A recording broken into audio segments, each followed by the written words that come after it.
Welcome, everyone, to this meeting of the NMU Board of Trustees on October 20th. I'd like to call this meeting to order, and I would ask Secretary Andrew to please take the roll. Trustee Young, Present. Trustee Hart, Here. Trustee Fatante, Trustee Sepinen, Here. Trustee Holmquist, Here. Trustee LaPointe Dunham, Here. Trustee Lindbergh, Here. Trustee Toutant. Here. We have a quorum present with 7 trustees here. Thank you, Secretary Andrew. Have we had any requests to address the board at this meeting? We do. We have Mr. James Gallant. I'm going to let him into the meeting, so give him 1 minute to get on. While we're waiting,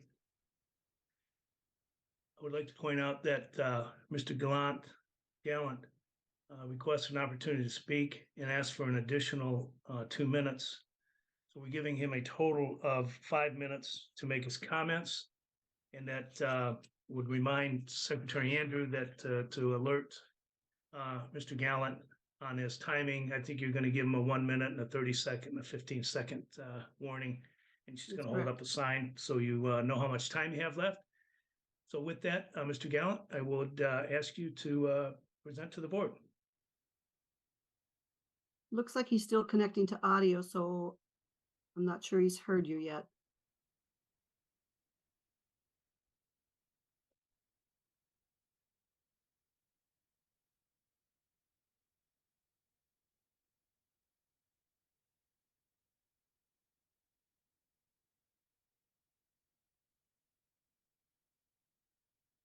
We'll wait just a minute then. It looks like he's trying to get in.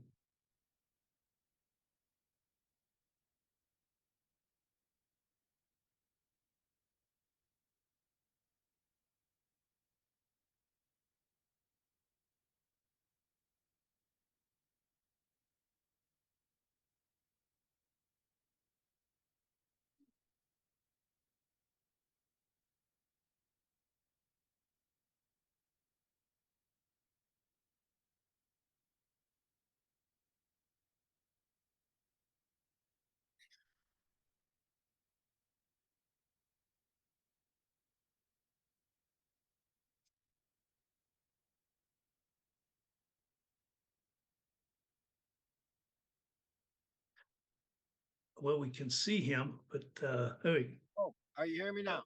okay.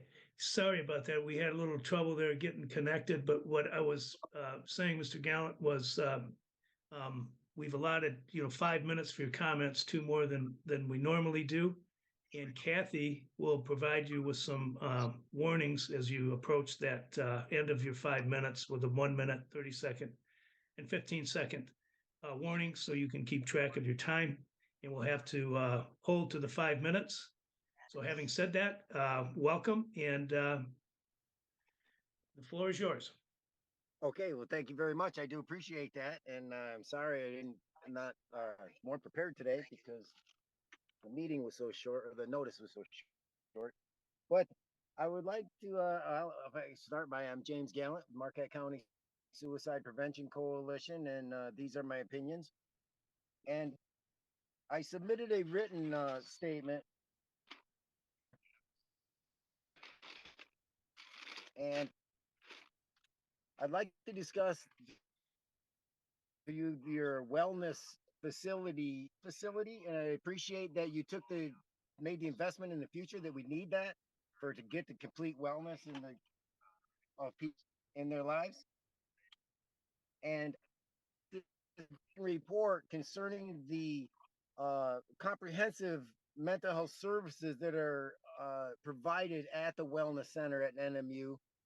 And particular, what I brought to you was the Marisa Community Wellness Task Force. We've requested a operational definition of comprehensive mental health services from the director of the Department of Health and Human Services, and she wrote us back that I provided to you, and stating that with the expanded mental health services in Michigan, the hundreds of millions of dollars that are coming and will be coming more, is expanding the mental health code. all of these new services are required to comply with the Michigan Mental Health Code. And I've learned over the years, and that's why I'm still pursuing this, is that a lot of people in the Department of Education believe that this is a different department. That's the Department of Health and Human Services, except for these mental health professionals are employees of the Department of Education, and they are licensed by the Department of Health and Human Services for the requirements of their job performance and what they have to do. And in particular, the law is MCL 330.1712, which is the individualized written plan of services. And that provides that there would be 9 issues addressed in a person's life: the food, shelter, clothing, medical care, education, recreation, and specifically needs for legal services. And what we found is that this is missing from most assessments in Michigan. It is missing from the Behavioral Works nationally validated assessment tool that is approved by the Department of Education and used in Marquette County. And what they don't do, it's nationally validated because it doesn't address the legal requirements in any one state. So it can be used in any state. That's why they do that. And that's how it became that. So it doesn't address the specific individualized written plan of services, which addresses the needs for legal services. And there are services available for people who have, they see 63% of youth suicides are children from fatherless homes, according to the Department of Justice. And that these people are the driving forces behind suicidal behavior is divorce. In the ACE study, as we know, the Adverse Childhood Experience study, divorce is co-equal to even bone crushing physical abuse and the other kinds of abuses that children encounter. In divorce is essentially co-equal for reasons because it can destroy their family structure. They become hopeless. And when somebody's destroying their family and their life, and they have nothing, and they have no part of the decisions being made, so these children are being left, to deal with that, and it becomes suicidal behavior is what it becomes. So I would ask you to get a written report about how does the new NMU wellness facility address the court-ordered legal rights of the people they're serving, and when they find out these violations are being uh, uh, happening, that they be referred to the Chief Circuit Judge of the 25th Judicial Circuit, Judge Mazuki, has a policy under the state law, and I provided that to you. And it's that every county in the state will have a makeup parenting time policy. The children get makeup time. And if the custodial parent wants to get a hearing, and they can test that, and there's a process for that. But there's a process, and this is the treatment for needs for legal services in the mental health field, because those services are available. And all you have to do is contact the judge, say, hey, this person is reporting you're not receiving what your court has ordered in the best interest. Please review and enforce if necessary. Thank you. And it just puts it in the hand of the people that do that work. It's providing appropriate referrals in the community for their identified needs for legal services. And so I'd ask you to do that, and to get this in writing from the president. We had requested this from the NMU last year, and I haven't really heard back. I was supposed to get from Abigail, and I was supposed to be something about getting involved with our task force, and I didn't really hear back from her, and I'm wondering where we're at on that. And also, I'd like to share with you 3 things that I've learned from the research in youth suicide, and to do the average person can do when you confront somebody, or somebody, you're talking to them, or even yourself as having thoughts of suicidal behavior. And that is that the first thing is you look the person straight in the eye and sincerely tell them that there is no future in suicide. I Because think, there's I think our 5 minutes are up, Mr. Gallant. I didn't get a I didn't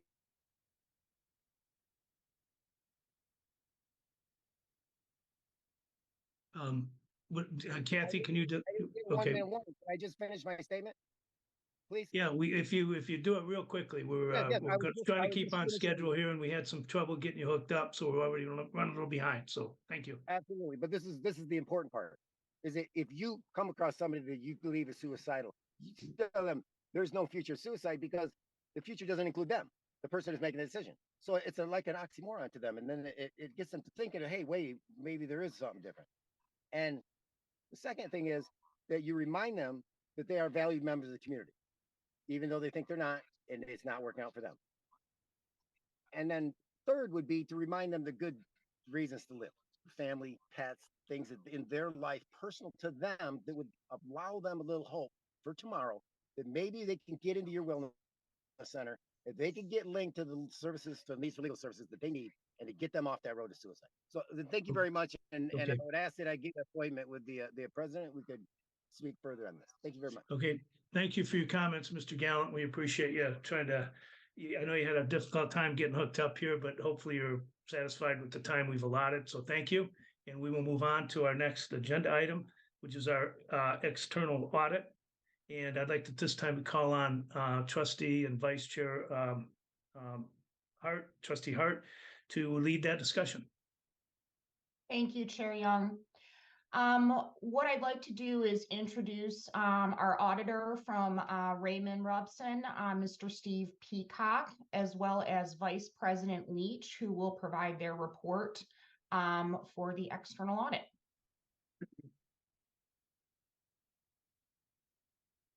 Hi, Steve. Morning. Morning, Steve. The floor is yours and Gavin's. So. Oh, I'm sorry. I thought, okay. Sorry, I was just going to introduce, we just finished our financial audit for the year. And, we have Steve Peacock, a partner from Raymond, to present the financial statements to you. Obviously, he had many other staff working on the audit from Raymond, but he's going to walk through the financials for the board, and then we'll turn it back over to you, Chair Hart. Well, good morning, and thank you for having me. Thank you for the intro, Gavin. My name is Steve Peacock. I'm an audit partner at the firm of Raymond down here in rainy, cold Traverse City at the moment. Going to go through some brief highlights here for you on the financial statements, and if anybody has any questions along the way, feel free to ask me any questions, and I'll also make a few moments available at the end of the presentation. The financial statement audit is complete. We have issued an unmodified audit report, which is a clean audit report, and that is the highest level of assurance that audit firms can place on financial statements. In the financial statement book that you have, you'll see that the numbers are reported for June 30th, 2022 and 23. So the audit report talks about both years. You'll also see a paragraph in the audit report showing a division of responsibility between Raymond and the auditors of the foundation. The foundation is a component unit of the university, and that is audited by other audit firms. So those numbers that reside in the report that you have that relate specifically to the foundation come from the audit report that has been issued by a different audit firm. So I want to make sure you understand that. So you have a specific footnote for the foundation. That is information that has come from the foundation's footnotes, and those are not necessarily ours. So you'll also note in the financial statements in several columns related to the 2022 numbers where it says restated on the heading at the very top of the financial statement. And what that relates to is the university adopted a new accounting standard as it relates to its software costs in relation to the new governmental accounting standards. That standard requires that we go back and we restate all periods presented in a financial statement. So since you have 2 years of presentation, it's the oldest year that is restated. So the board should know that that is not necessarily a mistake or any errors that occurred in the prior year financial statements. That is simply a restatement as it relates to the capitalization of those software payments that are now required to be capitalized and put on the financial statements. There is a full footnote that describes this restatement along with all the dollar amounts that were restated for your reading if you choose to do so. But suffice it to say that when you see restated at the top, it is not anything that happened in last year's audit. It is simply a restatement for the new accounting standards. I would also suggest that board members read the MD&A starting on page 5, which is the management's discussion and analysis. This financial statement is very lengthy. There are several pages of footnotes and very complicated pension accounting in it, which can lead people, it can be quite boring for some people to read this stuff. The MD&A does take the numbers and the narratives down to a more lay person's reading who may not have accounting or finance type backgrounds. It's a much easier read if you read through the MD&A that begins on page 5. That document is not audited by the audit firm because there are several historical portions of the MD&A that appear. You'll go back many years. There's looking forward statements that we are not permitted to audit on or to report on. But we do read that document to make sure it is consistent with the financial statements that we're responsible for. So again, I would encourage the board to read the MD&A. So a couple of highlights: total assets of the university at $558 million at the end of the year. In large part, there's a lot of capitalized assets at the university, and those capitalized costs increased again during the year. So you'll see your biggest change there in the amount of assets that were capitalized, and likewise a corresponding decrease in restricted cash, where you took that cash and you invested it into those fixed assets. So that's the biggest change in your balance sheet. Liabilities are at 185 million, down from 209 million in the prior year. The biggest change in there is the pension obligation as it relates to your MIPSERS membership. During the year, MIPSERS changed its discount rate from 6.8 to 6.0.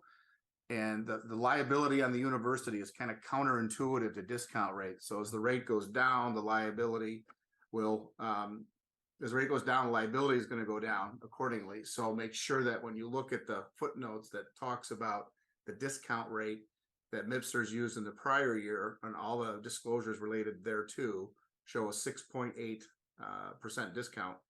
Now going forward, it's at 6.0 even, and that had a reflective decrease on your pension liability, not to mention the amount of state aid that you received that was directed right back into the pension obligation. So there are some moving parts in this pension disclosure, and we'll talk about some money that was given to you by the state here shortly. But the discount rate is a major portion of what this liability will do, and make sure that when you see giant changes in your pension obligation, you look first at the discount rate and then what the university has funded for the pension.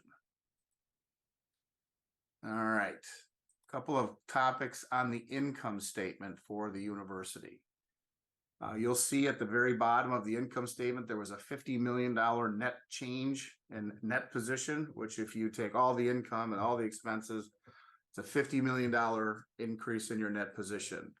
And at first read, everybody should say, yay, that's fantastic. But let's dissect that a little bit here along the way.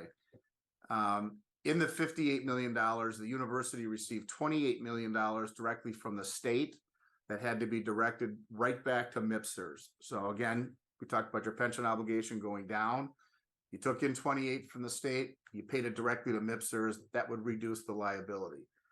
And then counterintuitively, that discount rate goes the other way. So there's a lot of elements that occur in this pension obligation, but from the cash perspective, you received $28 million from MIPSERS during the year and then expended that back to MIPSERS. So there was an additional $3.9 million of additional MIPSERS funding that occurred for the university. So overall, almost $32 million of cash came in from Lansing to the university, which was then reinvested back into the pension.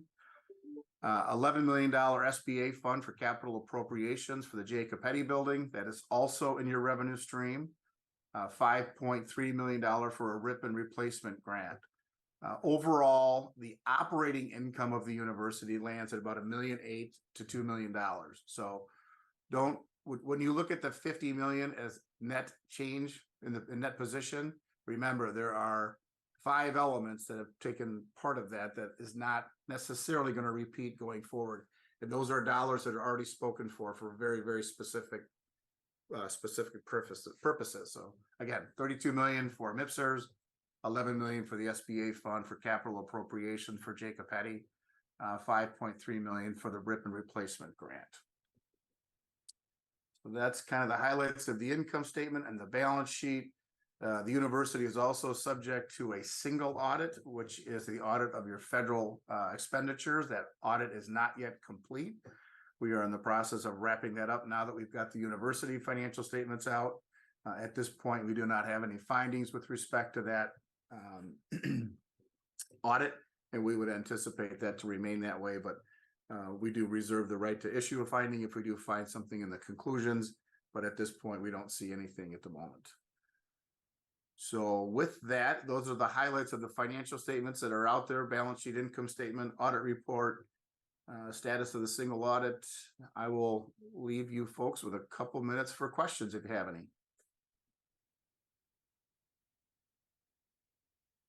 Steve, first of all, thank you. I appreciate how you always put things in the lay terms, and the explanation on the money going, back in to be reinvested is very helpful, in making sure that we're looking at the statements in reality. Very good. We had a robust discussion in the finance committee about some very detailed items in the financial statement. I don't think we want to go into that here at the full board level, but I think the finance committee and our discussions with them, there was a very thorough dissection of the financial statements. Are there any other questions from the board members? Okay, I would, at this time then, before I ask for that motion, I would say that, yeah, the robust discussion on the footnotes was certainly one of my highlights, Steve. Again, it is annually, so. But if I don't see any discussion, so I'd ask if anyone has a motion related to the external audit and financial statements. Yes, so just a couple of comments from my side. I think this is my seventh year on the board, and we've received nothing but the highest marks in my time here. So I would be remiss without pointing out and thanking Gavin and his team. I know there's a lot of time spent on the audit prep for this. So Rebecca and Jamie. Also, we have our separate discussions with the auditors as well. And we know that this doesn't come by accident, and it's driven by strong leadership from the top, and the diligence for the controls that we put in. So thank you, Vice President Leach. With that, I would like to move that the NMU Board of Trustees accept the audited financial statements for fiscal year ending June 30th, 2023 as presented. Second that. Okay, we have a motion and a second. Is there discussion?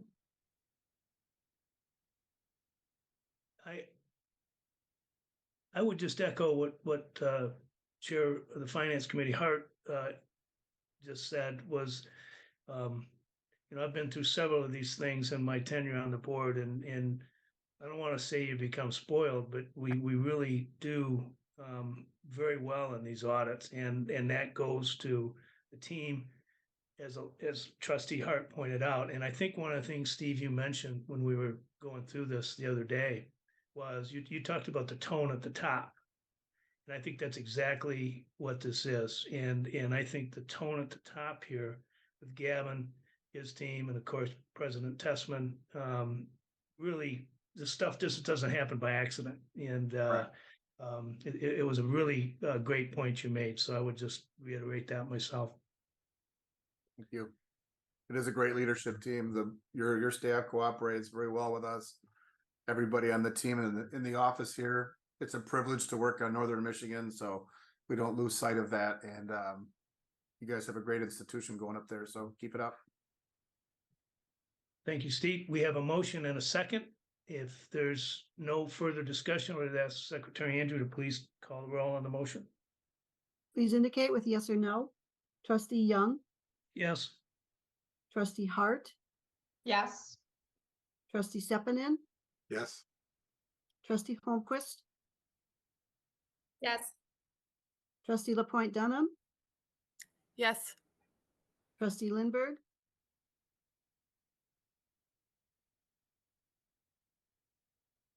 Trustee Lindberg, Steve, you're on mute.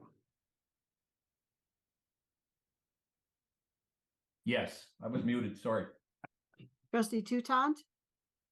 Yes. Motion carries with 7-4-0 against. Excellent. We'll move on to our next agenda item, which is the fiscal year 2024 budget updates. And we'll again call on Chair of our Finance Committee, Trustee Hart. Thank you, Chair Young. We have actually 4 budgets that we're going to be discussing. We got quite a packed agenda this board meeting, so we'll just get to it. And for this, I'm going to call on Vice President Leach again for his presentation on the fiscal year 2024 budgets. Thank you, Vice Chair Hart. I'm going to start it out by walking through a PowerPoint on the general fund budget, and then I'll have a discussion on each of the other budgets that follow separately. Beginning with the general fund, Matt, you might go ahead to the next page. We have the proposed general fund revenue budget for fiscal year 24. In the budget, you can see there's a $6.6 million increase, or approximately 5.6%. Items that were adjusted in the budget include adjusting to the final state appropriation last year. There was some not clear guidance on what our final amount would be, and it ended up including the full 825,000 additional amount. So we had to adjust that to the final amount from the state. Our fiscal year 24 budget, the state announced a $2.6 million increase for Northern, which is approximately 5%. In addition to that, we had some tuition and fee revenue adjustment that we're projecting for this year. It's a combination of things in the tuition and fees.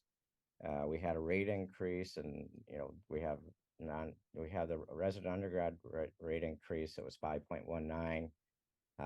We adjust other increases at different rates, like the non-resident goes up the same dollar amount as the resident increase. In addition to that, we had a slight decline in on-campus enrollment, but overall on-campus increase of revenue is $2.7 million.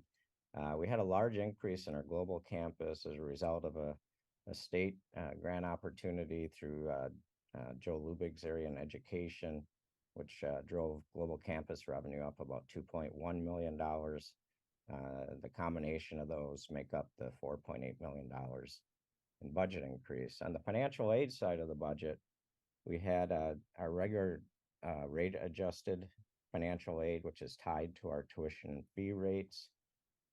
In addition to that, some adjustments. We went to test blind a year ago, and it's created some variations in the calculation of the aid for those students.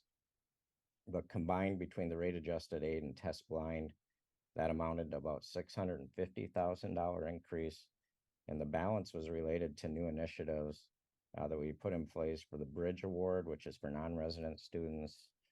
For those receiving that aid, it almost equalizes them to in-state.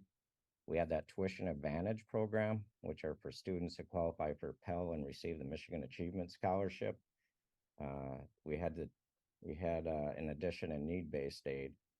Those new initiatives amounted to $880,000. When combined with the normal rate adjusted inflationary amounts for financial aid, totals out at $1.5 million, and that's an offset to tuition revenue. In addition, we've been removing the application fee. We started that this year, and through the budget, we'll incorporate it over this year and the next year. That amounted to $90,000. So in total, $6.6 million change in revenue, bringing the proposed base revenues to $125.3 million. Any questions on that slide? Okay, I'll keep rolling. On the expenditure side of the budget is a similar $6.6 million adjustment. This one is made up of increases to $3.2 million for contractual comp increases, healthcare, global campus, and prior year departmental adjustments. Of that $3.2 million, $2.8 was directly related to contractual contract increases, as well as healthcare adjustments. We also had increases in TOPS MOU that we did this last year, as well as minimum wage increases. And then in addition, we had global campus staffing and some prior year adjustments. As far as new investments, which make up the difference, we have increases for speech, language, and pathology faculty, cybersecurity, and a new position in social work. We have two admissions positions that we added. We have in well-being, we have an AVP that we added, as well as a case manager in public safety. We added 2 FTE for dispatch and an officer. We added some dollars for community engagement. Part of that was funded by a grant, and we're just covering the difference as the grant has ended. And we also added in the child care benefits this year, and that was about $250,000. So those combined are 1.3 million when added to the regular comp of 3.2 million. It's $4.5 million. But that is partially offset by the MEPSR's annual savings as a result of the pay down in the liability. So the net effect of that would be $3.5 million for compensation. On the supplies, materials, and support of designated operations, you'll see an increase of $2.2 million or 8.8%. A big part of that is the global campus changes. The revenue went up. They take that revenue and it goes back towards faculty and other academic investments for cost of running those programs. We also had professional development increases for faculty that's built into the contract. We had regular inflationary cost increases for software, also property and liability insurance, summer session, and travel costs. As far as new investments, we added $140,000 towards lab and classroom supplies for this year, and also additions to well-being and application developer and strategic planning support. The combined total of that is $2.2 million. Next up, we have about a $700,000 increase in equipment, library acquisitions, and reserves and maintenance. In that, we have about a $200,000 increase due to regular inflationary cost increase for deferred maintenance and also academic equipment software.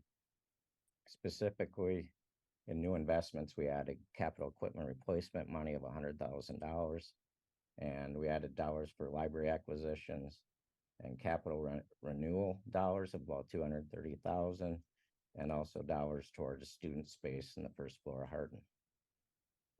One final item we have is inflationary cost increases for utilities. So the combined cost of that would be 6.6 million, and you can see those all listed there. As we move forward, again, these initiatives, you can see how they're broken out. We have academic enhancements of 576,000, removing student barriers of $1.2 million, enhancing campus wellness experience and safety of $1.1 million, supporting new technology and community outreach of 200,000, and enhancing and protecting the university infrastructure 250,000. So combined initiatives included in the budget that were in the line items presented before is about $3.3 million, and that's incorporated in the overall $6.6 million increase. So that's a summary of the changes to the general fund budget. I'm just looking for any questions.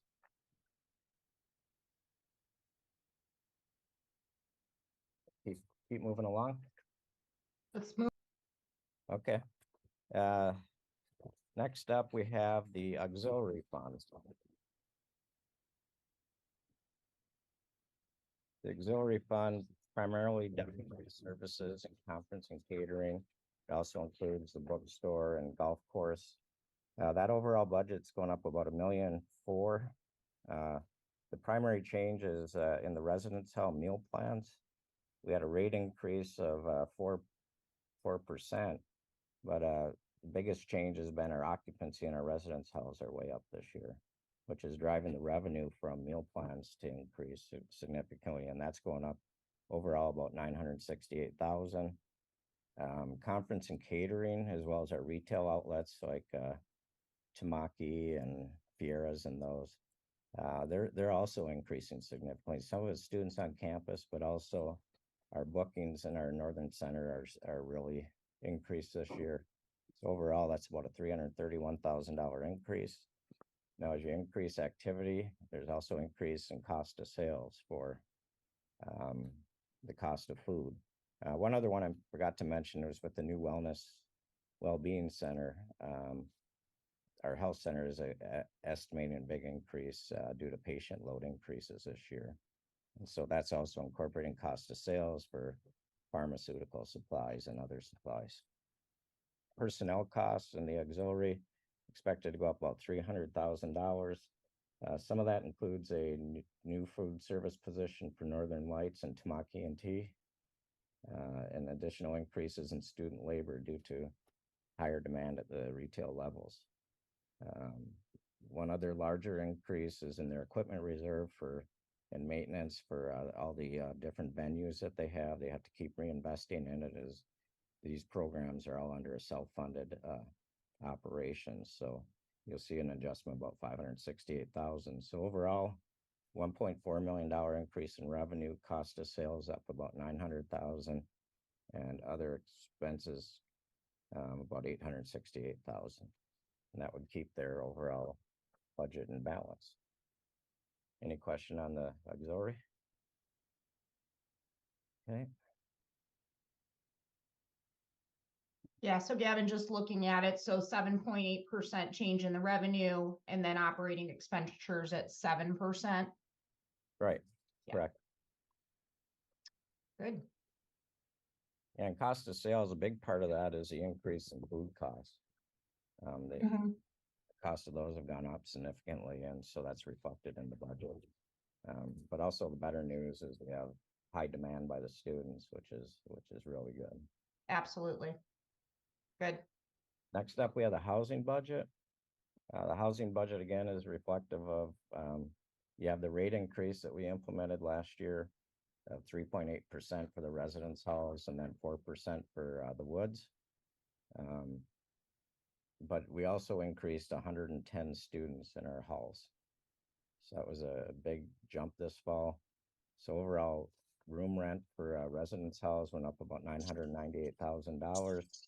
Apartments are up about $89,000, and that's a result of our occupation remains at almost full in all our apartments.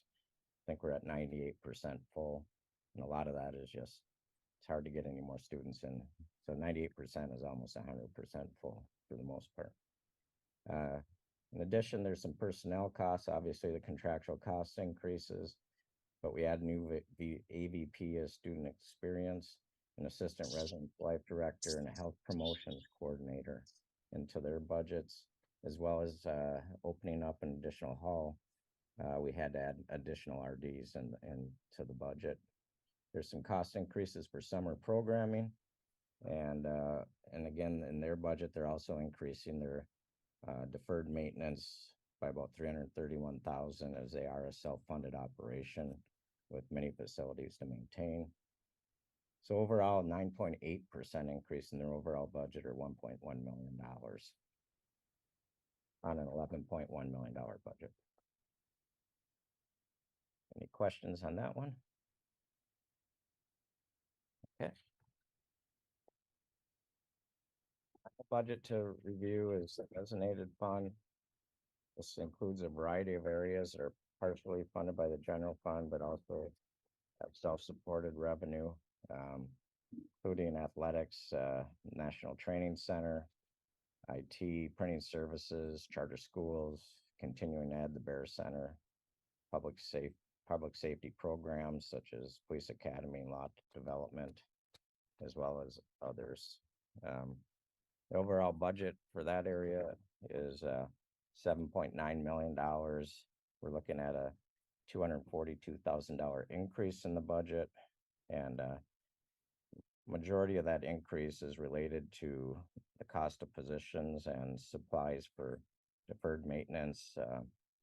It included the IT position, contractual adjustments within athletics related to the compliance with Title IX, as well as Division I rules on coaching. We have continuing ed position that was added, and in our athletic training area, we had a position that was supported by the hospital for our NTS program that's no longer there, so we needed to fund that ourselves. And we had to, and we adjusted our athletic trainers from 10 months to 11 months. And that really makes up the primary changes in that overall budget. So $7.9 million budget with an increase of about 242,000 net of the general fund transfer. Any questions there? All right. Alexis? Thank you very much, Gavin. Appreciate the updates. A lot of exciting things happening on campus. You know, we're in a strong financial position, which is always important, you know, for our long-term viability, and our ability to support the continued investments in important programs such as the tuition advantage program, which is directly supporting our mission as a university. So thank you. Any other questions for Gavin?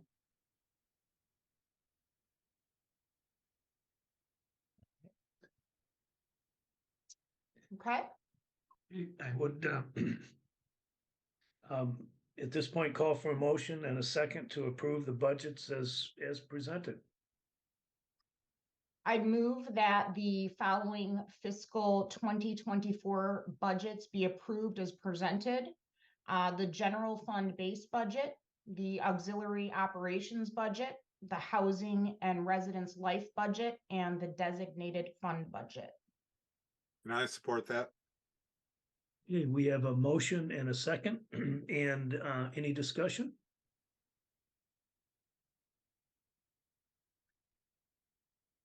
Okay, seeing none, I would ask Secretary Andrew to please call the roll. Please indicate with yes or no. Trustee Young, Yes. trustee Hart, Yes, trustee Sepidin, Yes. trustee Holmquist, Yes. trustee Lapointe Dunham, Yes. trustee Lindberg, Yes. trustee Toutant. Yes. Motion carries with 7-4-0 against. Thank you, Secretary Andrew. We are now on our next agenda item, which is a facilities update, and I will again call on for the Finance Committee, Trustee Hart, for this part of the agenda. and with that, we've got a lot of exciting things happening, and we'll now review the facilities update, and I will again call on Vice President Leach for his presentation. Thank you, Trustee Hart. Yeah, we are still working on a number of great projects on campus. I'm just gonna, in this session, I'm gonna talk about where we're at on Hardin Hall, the Science Complex, Northern Enterprise Center, Vandament, Berry Event Center, and Superior Dome turf replacement. As part of these projects right now in this meeting, we'll be asking for approvals on the remaining budget for the Hardin Hall renovation, $32.7 million. A portion of that's already been approved for design fees. And so that would bring that project fully on board to move forward. We have the P. Vandament Arena renovation. We're looking at additional $300,000 based on the bids. That one also includes that we would be doing some internal work on painting the ceilings, which hadn't been included as part of the project, and doing internal work on networking and electronics in that area. Superior Dome turf replacement, we're looking for approval now, so we can award a bid for $2 million. And I'm going to just walk through a little bit on each of the projects for timelines. On Hardin Hall, the project went out to bid in October. The bids are due November 10th. We will look to award in December 2023. And we'll begin moving library staff out of that complex on December 17th. So we'll start construction in January of 2024. So you can see a visual from the architects of the future look of the Hardin Hall complex.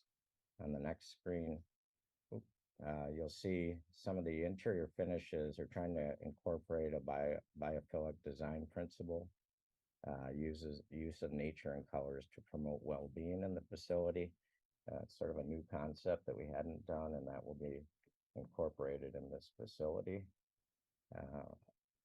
On the science complex, and this is one we'll be looking to go out to bid in December.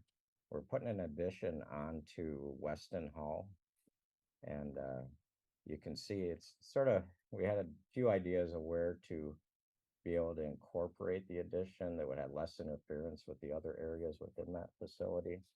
And the best one was on the side facing to the west, sort of pointing out the side of where Whitman Hall is.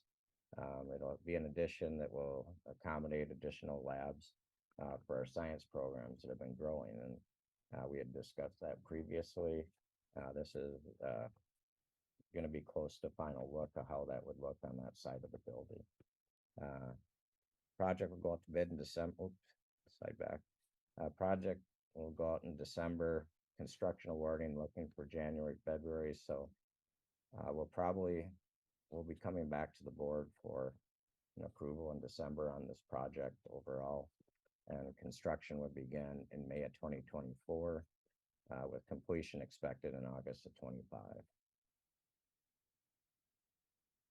Vandeman Arena, we did award the contract. Construction is expected to start in December of this year, 24, prior to our volleyball season next year. So there'll be a big crunch on this one to get it done on time, but the expectations are, the planning's all in place to be able to do that. Next, we have the Berry Event Center ice making equipment. This project was completed just this week, a little bit about a week later than expected, but we were able to get it up and running. It was a complicated process at the very end, but everything worked out, and the Northern hockey team is out practicing on it this week, so ended up working out quite well. And finally, we have the Superior Dome turf. I think we last replaced this in 2009. Obviously, every so often you have to replace the turf in a facility. This one we previously discussed. We have the bids out, and we're looking at approval of $2 million for the project, which is what we had recommended previously. That one is in your materials. And I think that finishes off those projects. Any questions on the projects right now? Gavin, sorry, I'm going back on mine. The science complex and teaching lab that starts May, completed in 25. I know we had the opportunity, I think it was last year, as a board to visit and see some of the great programs going on and the need that existed there. So I think it's great to see that we're making that investment. And I don't know if this is a fair, I mean, is that a long-term solution for us, or longer term? I mean, I know that, obviously, we'll hope for and expect continued growth, but do we feel confident that this is gonna, meet the needs of the science programs?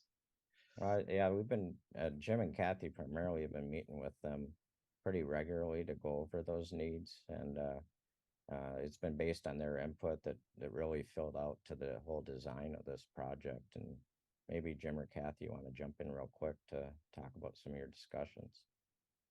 Happy to. Yeah, kind of, I'll answer it in two parts. So kind of a long-term solution to the needs of the science complex. I don't know if you remember or not, but a number of years ago when we did the master plan update, we went through and we evaluated kind of long-term what the needs were based on current programming. And the two programs that we're providing lab space for now, biology and chemistry, those were the two areas that noted deficiency.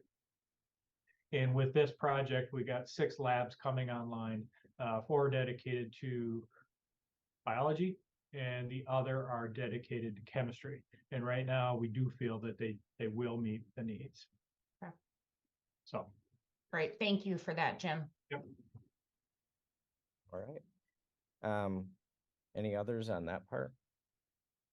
Okay, also in your materials, you'll have a big book called this 5-year facilities master plan.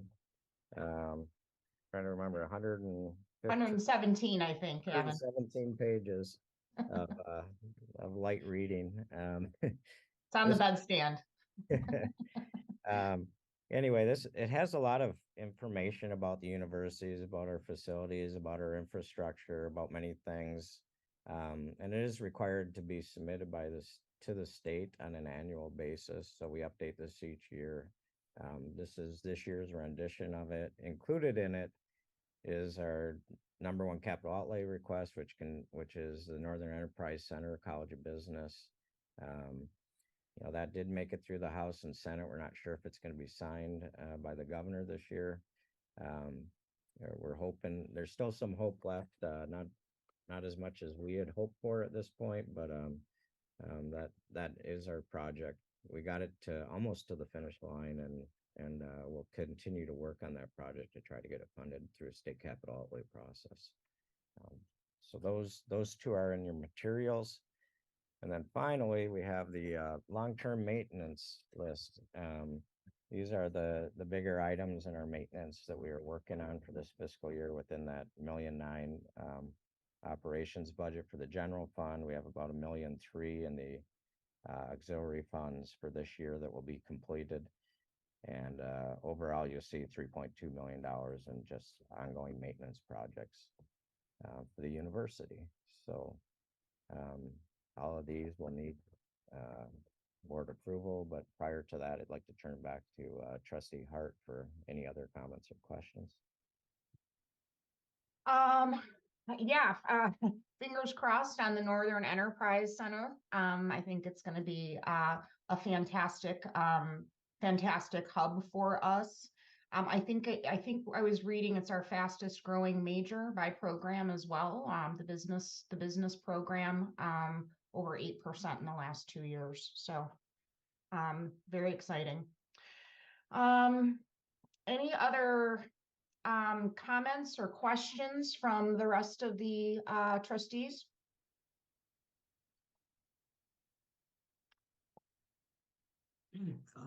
Seeing none, then I would ask for a motion and a second to approve the major facilities items.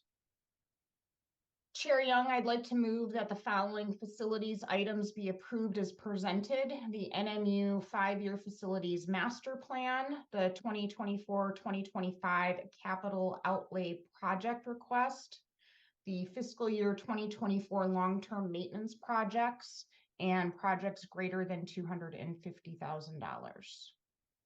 And I'll support that. Okay, we have a motion and a second. Is there discussion on that motion? Seeing none, I'd ask Secretary Andrew to please call the roll. Please indicate with yes or no. Trustee Young, Yes. Trustee Hart, Yes. Trustee Sepinen, Yes. Trustee Holmquist, Yes. Trustee LaPointe Dunham, Yes. Trustee Lindberg, Yes. Trustee Toutant. Yes. Motion carries with 7-4, 0 against. Thank you, Secretary Andrew. And thank you, Chair Hart, for handling the lion's share of these motions today and walking us through them. It's very much appreciated. I'd like to, at this time, and not to put him on the spot, but our president has been unusually quiet, and I just wanted to, if he has any narrative he wants to add before we adjourn this meeting. Thanks, Chair Young, and thanks to Finance Chair Hart and Gavin, of course, to you and your team for the presentations today.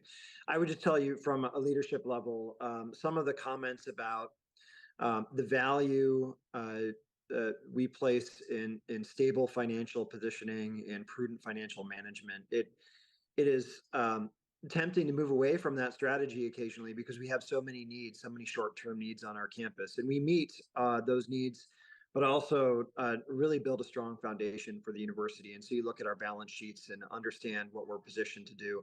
It's uncanny for a university of northern size to have that stable of a foundation. And so much credit to Gavin and his team.